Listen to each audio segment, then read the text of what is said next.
అందరికి నమస్కారం. నేను శిరీష. ఈరోజు మనతో పాటు ఉన్నారు ప్రముఖ ఆధ్యాత్మికవేత్త, జ్యోతిష పండితులు బ్రహ్మశ్రీ డాక్టర్ గోపాలయ్య గారు. గురుగారితో మాట్లాడదాం. గురుగారు నమస్కారం అండి. దీర్ఘాయుష్మాన్ భవ తల్లి.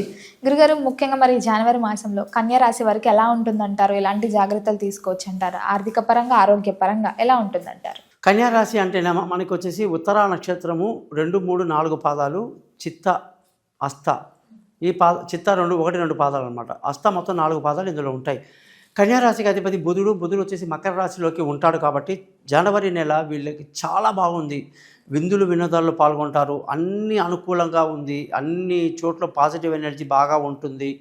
అనుకున్న పని పూర్తి చేసుకోవడానికి కూడా ఈ జనవరి నెల వీళ్ళకి చాలా మంచి నెల అని చెప్పొచ్చు. ముఖ్యంగా మరి విద్యార్థులకు ఎలా ఉంటుందంటారు? విద్యార్థులకి టాపర్లా అవుతారు. టాపర్లో ఉంటారు వీళ్ళు. ఎందుకంటే విద్యాకి అధిపతి శుక్రుడు పంచమంలో ఉండడం వల్ల విద్యార్థుల్లో మంచి ప్రతిభ బయటకు వస్తుంది. మంచిగా బ్రహ్మాండంగా ప్రిపేర్ అవుతారు. ఏ ఎగ్జామ్లోనే సరే ప్రథమంలో పాస్ అవుతారు. చాలా మంచి టైం ఉన్న విద్యార్థులకి. గురుగారు, ముఖ్యంగా మరి వివాహం జరిగిన వెంటనే సంతానం కోసం ప్రయత్నిస్తుంటారు. మరి సంతాన యోగం లేకుండా బాధపడే వారికి ఈ మాసంలో ఈ కన్యా రాశి వారికి సంతాన యోగం ఉందంటారా? సంతానం కలిగిన వారికి వాళ్ళ పిల్లల పట్ల ఎలాంటి జాగ్రత్తలు తీసుకోవచ్చు అంటారు? చూడమ్మా, పంచమాధిపతి సంతానానికి అధిపతి. మరి కన్యా రాశికి పంచమ ఎవరు అంటే మకరం, అంటే శని అన్నమాట. శని 7వ ఇంట్లో ఉండి చాలా మేలు చేస్తున్నాడు. సంతానం లేని వాళ్ళకి సంతానం ఇస్తున్నాడు. అలాగే డాక్టర్ ద్వారా కానీ లేదా గుళ్ళు గోపురాలు తిరగడం వల్ల కానీ చేసే ప్రయత్నాలు ఉంటాయి కొన్ని. వాళ్ళందరికీ కూడా మంచి గుడ్ న్యూస్ ఇస్తున్నాడు. కాబట్టి సంతానపరంగా చాలా బాగుంటుంది. సంతానం వాళ్ళ ఆలోచనలు అంటే మీరు అన్న పాయింట్ ప్రకారంగా విదేశాలకు వెళ్ళాలి, చదువుకోవాల్సిన పిల్లలు ఉంటారు కదా, వాళ్ళ కోరికలు నెరవేరుతాయి. అనుకున్న కాలేజీలో సీటు దొరకడం, అనుకున్న సబ్జెక్ట్లో వీళ్ళకి రావడం, ఇదంతా కూడా అద్భుతంగా ఉంది. తెలివితేటలు బ్రహ్మాండంగా ప్రదర్శిస్తారు జనవరిలో. గురుగారు, మరి ముఖ్యంగా ఎవరైనా కొత్తగా ఏదైనా స్టార్ట్ చేద్దాం అనుకునే వారికి ఈ కన్యా రాశి వారికి ఈ మాసంలో స్టార్ట్ చేయొచ్చు అంటారా? ఈ రాశి వాళ్ళకి, కన్యా రాశి వాళ్ళకి వ్యాపారం చాలా బాగా కలిసి వస్తుంది. ముఖ్యంగా డైరీ వ్యాపారాలు, పాల వ్యాపారాలు, కోళ్ల ఫారం వ్యాపారాలు, బియ్యం ఎగుమతులు చేసేవాళ్ళు, అన్ని రకాల వ్యాపారాలు అన్నీ కలిసి వస్తాయి. ముఖ్యంగా స్టేషనరీ వ్యాపారం, ఫర్నిచర్ వ్యాపారం, ఇవన్నీ కూడా బుధుడి యొక్క అనుగ్రహం వల్ల, చంద్రుడి అనుగ్రహం వల్ల వీళ్ళకి చాలా బాగుంటుందన్నమాట. సో ఏ వ్యాపారమైనా సరే మంచి అభివృద్ధి కనిపిస్తుంది, మంచి లాభాలు కనిపిస్తున్నాయి. గురుగారు, ముఖ్యంగా ఉద్యోగ వ్యవస్థలో ఉన్న వారికి ఎలా ఉంటుందంటారో? ఉద్యోగం ఏదైనా మారాలి అనుకునే వారికి ఈ మాసం ఓకే అంటారా? చేయొచ్చు. వీళ్ళ గొప్పతనం ఏంటంటే వీళ్ళ జాతకంలో వీళ్ళ రాశి అధిపతి బుధుడు, ఉద్యోగానికి అధిపతి కూడా బుధుడే. కాబట్టి ఉద్యోగంలో ప్రమోషన్లు, ఇంక్రిమెంట్లు, పై అధికారుల ప్రశంసలు, కొత్త ఉద్యోగంలో అవకాశాలు, ఇంటర్వ్యూలు సక్సెస్ అవ్వడం, విదేశాలకు వెళ్ళడానికి వీసా, ఉద్యోగపరంగా అన్నీ ఆల్మోస్ట్ సన్మానాలు, సత్కారాలు అన్నీ ఉంటాయి. గురుగారు, ముఖ్యంగా ఎవరైతే గత సంవత్సరం నుంచి వివాహాల కోసం ప్రయత్నిస్తుంటారో, ప్రేమికులైనా సరే, మరి ఈ మాసంలో ఎలా ఉంటుందంటారు? వీళ్ళకి ఉంటే జనవరి ఎలా ఉందంటే అసలు పట్టిందల్లా బంగారమా అనిపిస్తుంది. సప్తమాధిపతి గురువు దశమంలో ఉన్నాడు. చాలా మంచిది. గురువు బలం ఎక్కువ ఉండడం వల్ల పెళ్ళి కాని వాళ్ళందరికీ పెళ్లి కుదురుతుంది. దూరంగా ఉన్న వాళ్ళందరూ కలుసుకుంటారు. చిన్న ప్రయత్నం చేస్తే కలుసుకుంటారు. ప్రేమికులు చట్టాపట్టాలు వేసుకుని ఎగురుతారు. వాళ్ళ విషయాలు ఇంట్లో చెప్పినా వాళ్ళందరూ ఒప్పుకునే అవకాశం ఈ జాతకంలో ఇప్పుడు ఈ జనవరిలో చాలా బాగుంది. కాబట్టి వైవాహిక జీవితం, పెళ్లి చేసుకున్న వాళ్ళు మంచి ప్రేమతో ఆనందంగా ఈ నెలంతా బాగా ఉంటారమ్మా. గురుగారు, మరి ముఖ్యంగా ఈ మాసంలో ఈ కన్యా రాశి వారు దూర ప్రయాణాలు చేయొచ్చు అంటారా? మంచి అనుకూలత అనేది కనబడుతుంది. ఎందుకంటే శని బాగున్నాడు కాబట్టి ఎంత దూరం ప్రయాణం చేసినా కూడా ఎటువంటి ఆటంకాలు, అడ్డంకులు లేకుండా ప్రశాంతంగా హ్యాపీగా వెళ్ళి క్షేమంగా ఇంటికి వస్తారు. గురుగారు, ఈ మాసంలో కన్యా రాశి వారికి ఇంకా బాగుండాలంటే ఎలాంటి పరిహారాలు చేయొచ్చు అంటారు? కన్యా రాశి వాళ్ళు అంటే బుధుడు అధిపతి. బుధుడికి అంటే వెంకటేశ్వర స్వామి. అంటే రోజు విష్ణు సహస్రనామం చదువుకోవటం, ఒక లక్ష్మీ మంత్రం చదువుకోవటం వీళ్ళకి ఎంతో మేలు జరుగుతుందన్నమాట. అది చాలా మంచిది. గురుగారు, మరి ముఖ్యంగా ఈ కన్యా రాశి వారు ఎవరైతే గత సంవత్సరం నుంచి కోర్టు కేసుల వల్ల బాధపడుతూ ఉంటారు, శత్రువుల వల్ల భయపడుతూ ఉంటారు, సో ముఖ్యంగా ఈ మాసంలో వీరికి ఎలా ఉంటుందంటారు? వీరు చాలా రిలీఫ్గా ఉంది శిరీష.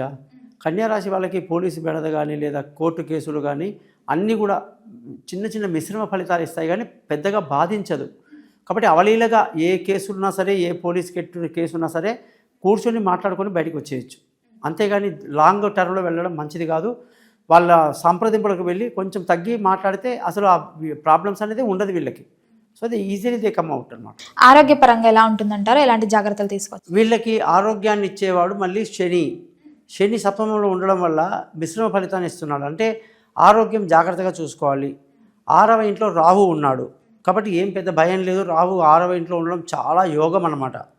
అలాగే అనుకున్నంత పెద్ద టెన్షన్ ఏం లేదు, బాగుంటుంది. ఆరోగ్యము, ఆర్థిక పరిస్థితి కూడా బాగానే ఉంటుంది. అప్పుల బాధలు కొంచెం తగ్గుతాయి, రుణ ఒత్తిడి ఎక్కువ ఉండదన్నమాట. బాగుంది ఈ నెలంతా. గురుగారు మరి ముఖ్యంగా రాజకీయ రంగంలో ఉన్న వారికి ఎలా ఉంటుందంటారు? ఈ రాజకీయ రంగంలో ఉన్న కన్యా రాశి వాళ్ళందరికీ కూడా పదవీ లాభం ఉంది. ఎవరైతే కష్టపడి ఎలక్షన్లో నెగ్గి ఉన్నారో ఖచ్చితంగా వాళ్ళకి ఏదో ఒక రకమైన పదవులు ఇవ్వటం, వాళ్ళ ఈగో సాటిస్ఫై అవ్వడం, వాళ్ళు పెట్టిన ఖర్చులు కానీ రాజకీయంగా ఎంతైతే ఎలక్షన్లో కానీ దేంట్లైనా కానీ తిరిగి రాబట్టుకోవటం, పదవి ద్వారా లబ్ధి పొందడం, ఇవన్నీ చాలా బాగున్నాయి. మరి గురుగారు ముఖ్యంగా రైతులకు ఎలా ఉంటుందంటారు? రైతుకి అయితే ఈ నెల ద్వితీయాధిపతి శుక్రుడు బ్రహ్మాండంగా ఉండడం వల్ల రైతులకి మంచి దిగుబడి ఉంటుంది. ఆ దిగుబడి మీ ఇంటికి రావటం ఈ నెల చాలా సంతోషాన్ని కలిగిస్తుంది. అనుకున్న దానికన్నా ఎక్కువ దిగుమతి రావడం వల్ల వీళ్ళు చాలా ఆనందంగా ఈ నెలంతా ఎంజాయ్ చేస్తారు. ముఖ్యంగా చూసుకుంటే మరి కళాకారులకి, సినీ రంగంలో ఉన్న వారికి ఎలా ఉంటుందంటారు? ఈ కన్యా రాశిలో పుట్టిన సినీ రంగంలో ఉన్న వాళ్ళందరికీ కూడా ఈ నెల చాలా బాగుంది. శుక్రుడు చాలా ఎంజాయ్ చేయిస్తున్నాడు. అనుకున్న సినిమాలు, జనరల్గా మనకు సంక్రాంతి అనడం కానీ చాలా సినిమాలు రిలీజ్ అవుతాయి. మరి ఒక సినిమా రిలీజ్ అయిందంటే దాని వెనకాల కొన్ని వందల మంది పనిచేసుకుంటారమ్మా. మనం అనుకుంటాం ఏదో సంగీత దర్శకుడు, ఏదో కాస్ట్యూమ్స్ అని, కానీ ఇంకా మంది టెక్నికల్గా వీళ్ళందరికీ కూడా ఈ జనవరి చాలా బాగుంది, చాలా గుర్తింపు ఉంటుంది. వాళ్ళు చేసిన శ్రమకి గుర్తింపుగా అధిక ఆదాయం కూడా ఈ సినీ రంగం వాళ్ళకి ఇప్పుడు ఉంది. గురుగారు ముఖ్యంగా అకస్మాత్తుగా ధనలాభం అంటే ఎవరైనా మనకి అనుకోకుండా డబ్బులు ఇవ్వడం, లేకపోతే ఎక్కడైనా డబ్బులు దొరకడం, ఇట్లాంటివి జరిగే ఛాన్సెస్ ఉన్నాయంటారా మరి ఈ రాశి వారికి? ముఖ్యంగా లేదు, కన్యా రాశి వాళ్ళకి ఏంటంటే జనరల్గా అది ధన ఆదాయం బాగుంది. ధన ఆదాయం బాగుంది కానీ లంకె మీద దొరకవు. అది ఒకప్పుడు మాట ఖాతాలో. కానీ మంచి అదృష్టం బాగుంది, ధనస్థానం బాగుంది, శుక్రుడు చాలా బాగా చూసుకుంటున్నాడు. కాబట్టి మంచి డబ్బు ఏ విధంగా ప్రయత్నం చేస్తే ఆ ప్రయత్నంగా వస్తుందన్నమాట. గురుగారు ముఖ్యంగా ఈ కన్యా రాశి వారు ఎవరైతే గత సంవత్సరం నుంచి ఈ నరదిష్టి, నరఘోష అని చెప్పి ఇతరుల వల్ల బాధపడుతూ ఉంటారు కదా, మరి ఈ మాసంలో అనుకూలంగా ఉందంటారా వీరికి ఏమన్నా? అంటే జనరల్గా ఏంటంటే శని సప్తమంలో ఉండడం వల్ల చాలా వరకు నరదృష్టి ఎక్కువ ఉండదు, కానీ ఉంటుంది. దాని నుంచి బయటపడిపోతాము.